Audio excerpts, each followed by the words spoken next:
পঞ্চগড় এক আসনে পরাজিত এনসিপি প্রার্থী সার্জিস আলম অভিনন্দন জানিয়েছেন বিজয়ী প্রার্থী বিএনপির নওশাদ জমিরকে। বৃহস্পতিবার রাতে ফল ঘোষণার পর নওশাদ জমিরের বাসায় গিয়ে অভিনন্দন জানান তিনি। তাকে সহযোগিতারও আশ্বাস দেন এনসিপির উত্তরাঞ্চলের মুখ্য সংগঠক।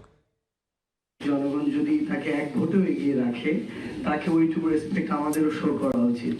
তো সেই জায়গা থেকে আমি নিজে এসেছি ওনাকে এই অভিনন্দনটুকু জানাতে এবং ওনার এই একটা খুশির মুহূর্তে ওনার পাশে থাকতে, এবং পাশাপাশি এই বার্তাটি দিতে যে ইনশাআল্লাহ আগামী 5 বছরে এই পঞ্চগড় এক আসনে জাতীয় নাগরিক পার্টি এনসিপি এবং আমরা যদি একটা জোট হিসেবে 11 দল পারফর্ম করি, তাহলে আমরা একসাথে তাকে আমরা সকল ভালো কাজে আমাদের জায়গা থেকে সহযোগিতা করবো ইনশাআল্লাহ।